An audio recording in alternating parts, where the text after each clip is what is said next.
மத்திய அரசின் பஞ்சு ஏற்றுமதி கொள்கையை கண்டித்து பஞ்சு நூல் ஏற்றுமதி உற்பத்தியாளர்கள் ஒருநாள் அடையாள வேலைநிறுத்தத்தில் ஈடுபட்டனர்.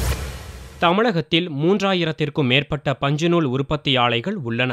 இந்திய அளவில் 47% உற்பத்தி தமிழகத்தில் நடைபெறுகிறது. தற்போது இந்திய நூற்பாலைகளில் பஞ்சுநூல் தேவையும் அதன் விலையும் கடுமையாக குறைந்துள்ளது. இதனால் 5 லட்சம் டன் பஞ்சுநூல் உற்பத்தி தேங்கியுள்ளது. இதை சரி செய்ய வலியுறுத்தி நூற்பாலை தொழிலாளர்கள் மத்திய அரசிடம் பலமுறை வலியுறுத்தினர். ஆனால் அரசு எவ்வித நடவடிக்கையும் எடுக்காத நிலையில் இந்திய ஜவுளி கூட்டமைப்பினர் ஒருநாள் அடையாள வேலைநிறுத்தத்தில் ஈடுபட்டனர். இந்த வேலைநிறுத்த போராட்டத்தால் நாடு முழுவதும் 300 கோடி ரூபாய் இழப்பு ஏற்பட்டுள்ளது. பஞ்சு ஏற்றுமதி கொள்கை, நூல் ஏற்றுமதியில் கட்டுப்பாடு போன்றவற்றால் நூல் விலை பாதிப்பு ஏற்பட்டுள்ளதாக சைமா சங்க தலைவர் துளசிதரன் தெரிவித்தார். 45 முதல் 60 நாள் ஸ்டாக் எல்லாம் மில்ல இருக்குது.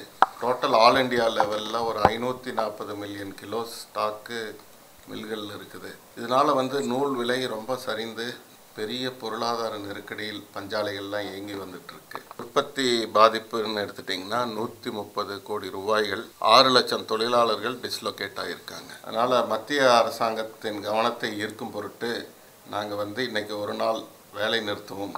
நாளை முதல் உற்பத்தியை 1/3 பங்கு குறைத்துக் கொள்கிறோம். மேலும் திருப்பூர் சாய ஆலை பிரச்சினை, மின்தடை போன்ற பல்வேறு பிரச்சினைகளுக்கு அரசு உடனடியாக தீர்வு காண வேண்டும் என்றும் துளசிதரன் கோரிக்கை விடுத்தார்.